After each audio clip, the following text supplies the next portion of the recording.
त्यानंतर अनुभव एक असा घडला की आता हा अनुभव झाला, पण आता परमेश्वर एवढा आपला जागृत आहे की काय करू शकते।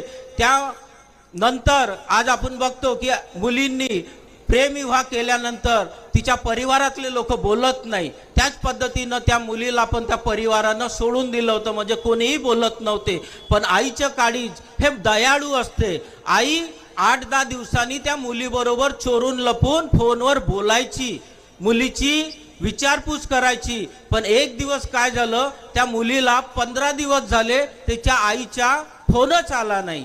त्या मुलगी विचारात पडली की आईचा फोन, आई कोणाच्याही नंबरवरून मला फोन करायची, विचारपूस करायची, पण आज 15 दिवस झाले त्या मुलीचा म्हणजे आईचा मला फोन आला नाही। एक दिवस तिची मैत्रीण तिला मिळाली, त्यावेळेस त्या मैत्रिणीला तिनं विचारलं, बाई म्हणे 15 दिवस झाले माझ्या आईचा फोन आला नाही, तू सांगशील का माझ्या आईला फोन करायला? त्यावेळेस त्या मैत्रिणीनं सांगितलं, तुला माहिती नाही का म्हणे 10 दिवस झाले तुझी आई परमेश्वरामध्ये विलीन झाली।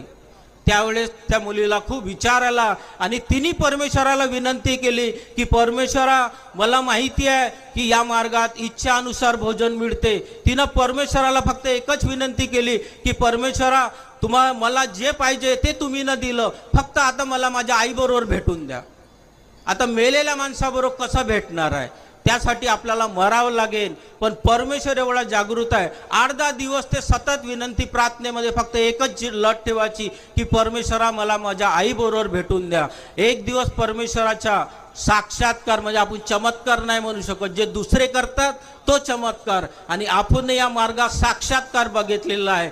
परमेश्वर एक दिवस ते मुलगी दुपारी आराम करत होती, त्यावेळेस तिने अनुभव सांगितलेला आहे की भगवान बाबा हनुमानजी आले म्हणे आणि मला घेऊन गेले म्हणे। तिच्या घराच्या काही अर्धा किलोमीटर नंतर एक तलाव होता, त्या तलावामध्ये ते बुडाली आणि तालाबामध्ये बुडाल्यानंतर सर्व लोक तिला पाहू लागले, पण ती मुलगी कुठेही दिसली नाही। अर्धा-पाऊण तास झाला तरी ती मुलगी मिळाली नाही। एका सेवकाने तिच्या पतीला फोन केला की तुझी पत्नी तालावामध्ये बुडाली। त्यांनी परमेश्वराला विनंती केली की परमेश्वरा, माझं छोटंसं बाळ आहे, माझ्या मुलाची आई तू हिसकावू नको।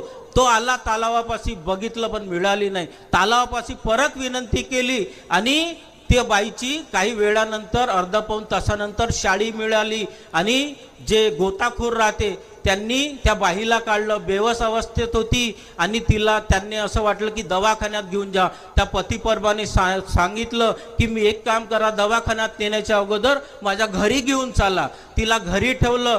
पतीनं सांगितलं की परमेश्वरा, हे लहानसं बाळ आहे, माझ्या मुलाची मला आई परत कर आणि माझी पत्नी परत कर। आता परमेश्वर विचारात पडल की या मुलगी म्हणते मला आईला भेटून द्या आणि हा म्हणते माझ्या पत्नीला मिळून द्या, पण परमेश्वर सर्वाची इच्छा पूर्ण करते।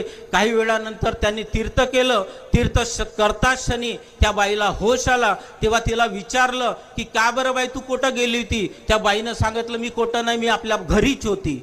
त्यावेळेस सर्व परिस्थिती त्या लोकांनी सांगितली, असं असं झालं म्हणून। त्यावेळेस त्यांनी त्या बाईंनी सांगितलं, मी परमेश्वराला 8-10 दिवस विनंती करत होती म्हणे, दुपारी जेव्हा झोपली होती तेव्हा भगवान बाबा हनुमानजी आले म्हणे आणि ते म्हणाले म्हणे की चल आज तुझी इच्छा पूर्ण करतो।